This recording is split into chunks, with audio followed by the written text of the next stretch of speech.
Good afternoon, Carson Elementary teachers.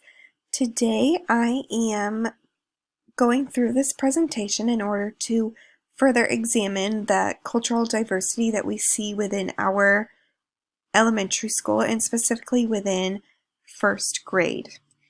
So my name is Mrs. Hevel and I am comparing what I see in my classroom to the classroom right next door to me in Mrs. Kipp's room.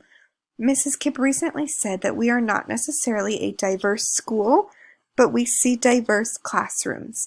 And since I'm new to this school, I really wanted to look further into this. And so in my research in a textbook, Multiculturalism on Campus, it was noted that when faculty members do not teach students how to view their own work and personal space from a multicultural lens, they create a covert bias that limits student growth and development. And I thought this was really interesting, and that's what made me want to further investigate this and present to you all so that way we can move this into our classrooms in order to help teach our students about their multicultural lenses. When looking at my classroom, we noticed that I have only 3 Caucasian students, and the rest of my students are from different ethnic backgrounds. And in the class right next door to me, in Mrs. Kipp's class, all but 4 of her students are Caucasian students.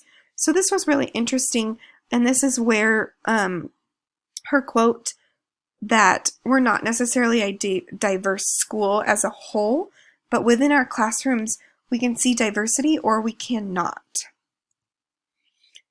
Diversity within my particular classroom, I have the majority of my students are Islander students.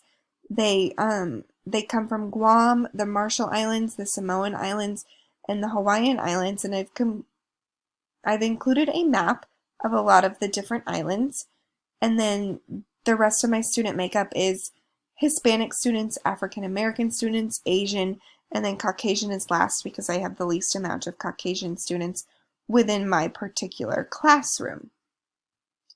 Additionally, in my classroom, we are right next to a military base, and so 4 of my students come from military families. 3 of my students come from a single parent household. 1 of my students comes from a same-sex parent household. 4 of my students come from nuclear families, so they have 1 mother, 1 father, siblings, and that's it. That is their family. And then 4 of my students come from a blended family, so it might have been second marriage, first marriage, mom remarried, dad remarried. They live with grandma, or they might get to see mom and dad on the weekends. They're somewhat blended.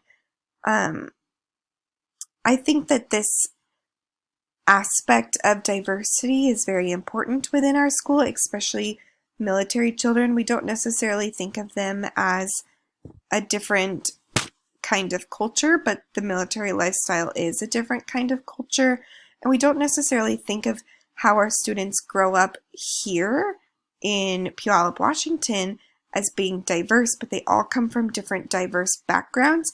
And so I think that is important looking back at what it was noted in the text, that when we as faculty members do not teach our students how to view their own work and personal space from a multicultural lens, then we are creating that covert bias that limits student growth and development. So looking at this, where we see that people are coming from different backgrounds, even though they might look the same, they don't have the same home life, and us being aware of that as teachers impacts how they are learning at school, how they are shaping their future, of how they see others as well.